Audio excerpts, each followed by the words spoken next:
Tenho uma dúvida que ultimamente venho me questionando. Quando temos um objetivo, uma meta, traçamos planos e ideias para atingir tal objetivo. Mesmo quando passamos por alguma dificuldade, geralmente procuramos meios de tentar solucionar, sair ou passar da melhor maneira por aquele momento.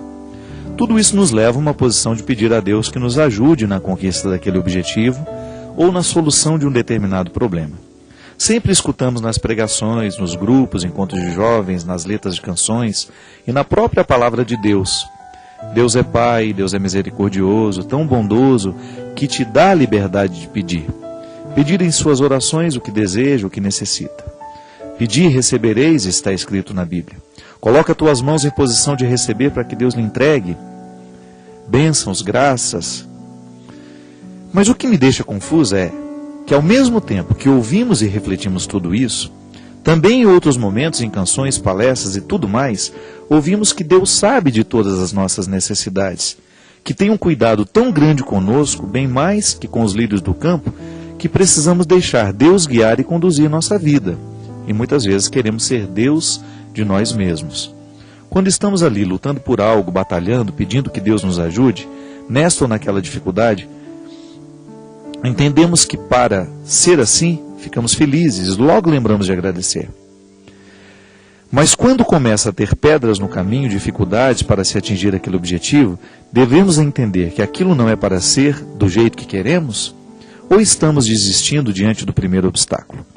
Será que Deus não colocou aquele obstáculo para passarmos e chegarmos mais fortes e confiantes lá no fim? Se desistirmos logo no início, pois pensamos que Deus não quer daquele jeito, não estamos sendo fracos diante de um primeiro obstáculo? Obrigado pela atenção e peço que assim que possível me retorne. Grande abraço, Alessandra. Alessandra, seu e-mail tem muitas perguntas e todas elas muito misturadas, né? É o jeito próprio mesmo quando a gente quer desabafar, né? Primeira coisa, minha filha, nós temos que entender que a vida humana é o lugar que Deus escolheu para agir. Não há nada de extraordinário nessa ação de Deus aqui neste aspecto. Sabe por quê? Porque tudo pode ser um lugar de revelação. Da mesma maneira como Moisés ficou encantado com aquela sarça ardente, nós precisamos entender que o tempo todo na nossa vida existem algumas sarças também ardendo diante dos nossos olhos. Quais são essas sarças? Os fatos, os acontecimentos, as dificuldades, as alegrias, as tristezas. Como é que nós podemos nos posicionar diante de tudo que a gente... Lembra que a gente falava na semana passada? Que nós temos o eu ideal e o eu real? Que muitas vezes a infelicidade nasce justamente quando nós não conseguimos concretizar no eu real aquilo que nós temos como eu ideal. É assim que Deus age em nós. Nos ajudar a encontrar um equilíbrio para que nós possamos realizar, para que nós possamos viver na nossa vida essa satisfação de ser quem a gente é. Para isso que a gente pede, para isso que a gente reza, não é verdade? A gente sempre pede a Deus que nos ajude a abrir os caminhos, a gente sempre pede que Ele nos ajude a encontrar a melhor solução. Mas aí vem o conflito, que realmente em muitos textos bíblicos, em muitas canções que nós cantamos, nós dizemos que a gente não precisa pedir, que Deus já sabe tudo. Então fica um conflito. Como é que eu vou pedir se Ele já sabe tudo? É aí que está a beleza da oração. Porque a oração, ela não precisa ser um texto lógico. A oração é o desabafo que nós fazemos diante de Deus.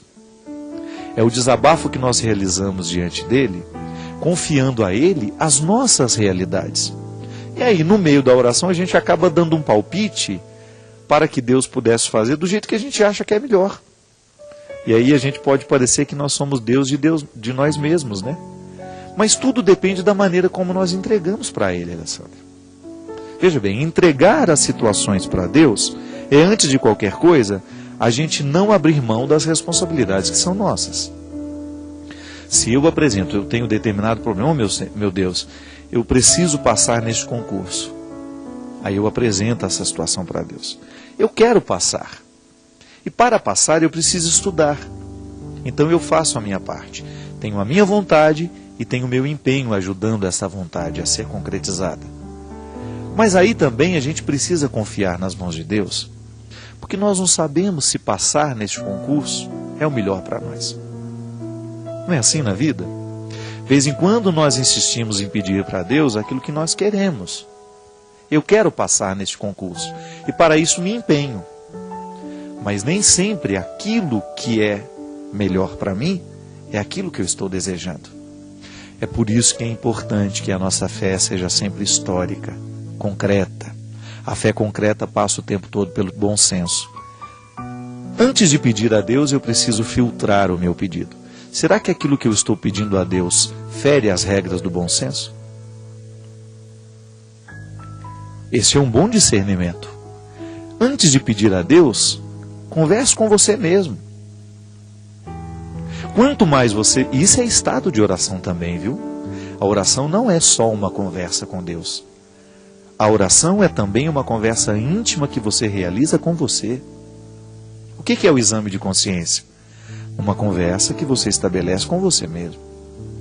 Começa a pensar lá no que você fez de errado, do que poderia ter sido diferente, não é? E aí você pede perdão a Deus, mas precisou antes passar pela conversa sua com você. É muito interessante isso. E às vezes nós pedimos a Deus aquilo que a gente ainda não mastigou, aquilo que a gente ainda não refletiu, aquilo que a gente ainda não sabe se verdadeiramente é o melhor passo para a nossa vida. Minha filha, as dificuldades, os obstáculos, você pode até dizer que Deus que colocou. Você pode dizer, os obstáculos da vida fazem parte do processo. Tudo na vida está diretamente ligado a Deus. Nós acreditamos assim. Mas os obstáculos são processos naturais da vida, da existência. Nós somos precários, a vida tem precariedades. E os obstáculos fazem parte dessa precariedade. Digamos que este livro tenha sido escrito em inglês. Eu não sei inglês. Eu vou abrir, aqui não, porque não é um livro, isso aqui eu vou ouvir. Vamos pegar um livro para ficar melhor. Um casal especial, os pais de Santa Teresinha. Digamos que este livro tenha sido escrito em inglês. Eu pego e descubro que eu não sei ler o livro. Eu preciso do conteúdo do livro, mas eu não tenho a capacidade de ler em inglês. Isso é um obstáculo natural. É Deus que colocou? Não. Processo natural da vida. Quem não estudou inglês não sabe inglês. Se eu quiser mergulhar no conteúdo do livro, eu terei que fazer um curso de inglês. Então está aqui. Eu identifico naquela minha dificuldade, naquele meu obstáculo, uma atitude que pode me ajudar a superar o obstáculo. Não adianta nada eu ficar rezando, pedindo a Deus que me ajude a ler esse livro, se eu não faço o meu estudo do inglês. Não é assim? Então veja bem, a ação de Deus na vida humana sempre vai pedir uma resposta.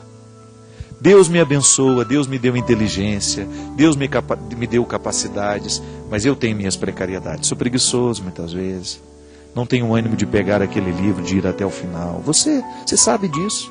Eu não estou falando de uma coisa que você não experimenta.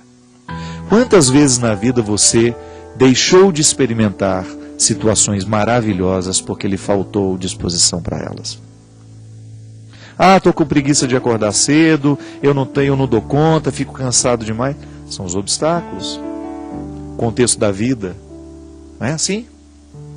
Mas aí, a partir do momento que você tem uma meta, você se sente abençoado por Deus, porque a vida é uma bênção. Só de estar aqui, de ter a oportunidade de fazer esse programa, isso para mim já é uma bênção. Eu estou com saúde, eu estou sem nenhuma dor, eu estou com disposição, eu estou feliz. Tudo isso é bênção. Aí eu venho, faço o programa de direção espiritual, me encontro com você. Pode ser que você esteja um pouco desanimado, mas aí assistindo o programa você fica um pouco mais feliz, um pouco mais animado, escuta alguma coisa que eu disse aqui, que de repente lhe motiva, e aquele obstáculo que antes você tinha, parece que foi eliminado, porque alguma coisa mudou dentro de você nessa sua disposição. É assim na vida, Alessandra. O obstáculo ele sempre vai existir para que nós possamos crescer. Se eu descubro que eu não sei inglês, aceito o obstáculo como um desafio e não como uma pedra de tropeço, eu vou me utilizar daquele obstáculo para poder ir além. Vou partilhar agora a minha vida.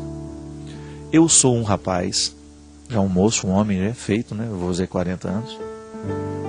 Eu sou um rapaz que nasceu no interior de Minas Gerais, numa cidade chamada Formiga, uma cidade que eu amo muito.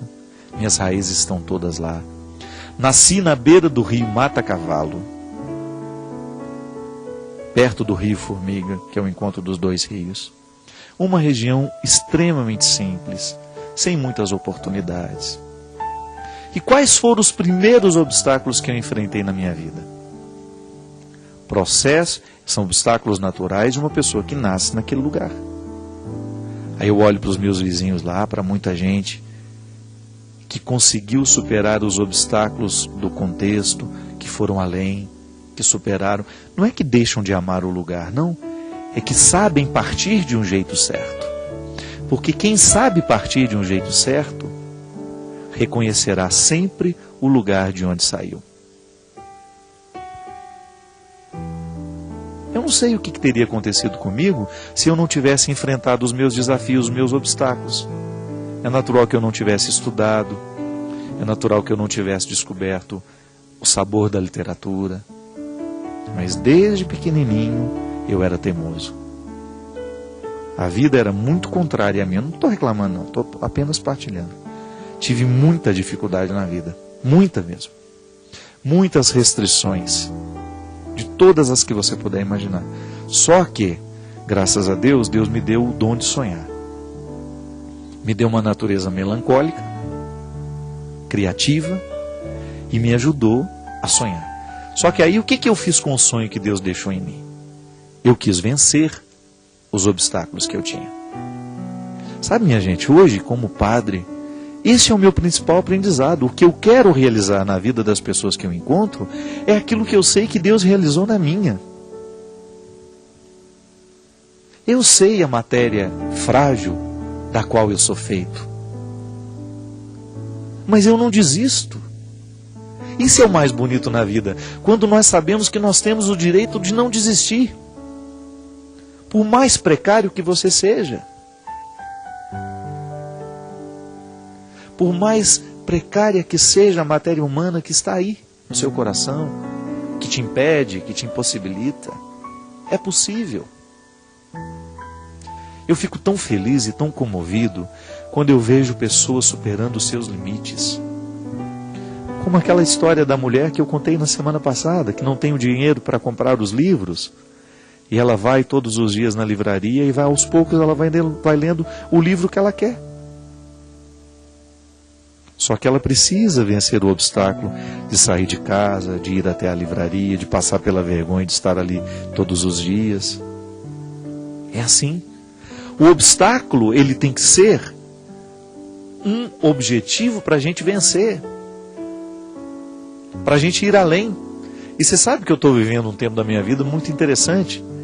Quanto mais eu viajo, quanto mais eu conheço o mundo, quanto mais eu conheço pessoas, quanto mais eu recebo o reconhecimento do próprio trabalho que eu faço hoje como evangelizador, mais saudade eu sinto da minha terra. Eu estou vivendo uma fase da vida que eu estou tendo saudade dos meus antigos, sabe? Saudade das coisas que de repente hoje eu não tenho tanto contato mais. Saudade dos meus amigos de infância, do lugar onde eu nasci. Eu acho que isso é o processo bonito da vida, Alessandra. Eu tenho saudade daquele tempo que foi difícil, das minhas lutas, da luta da minha família.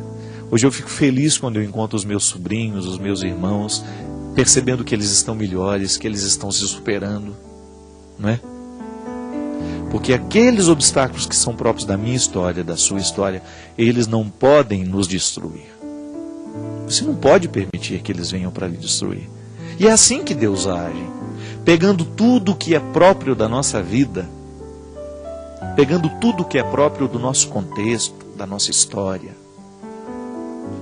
aquilo que você sabe, aquilo que está aí dentro de você, guardado a 7 chaves,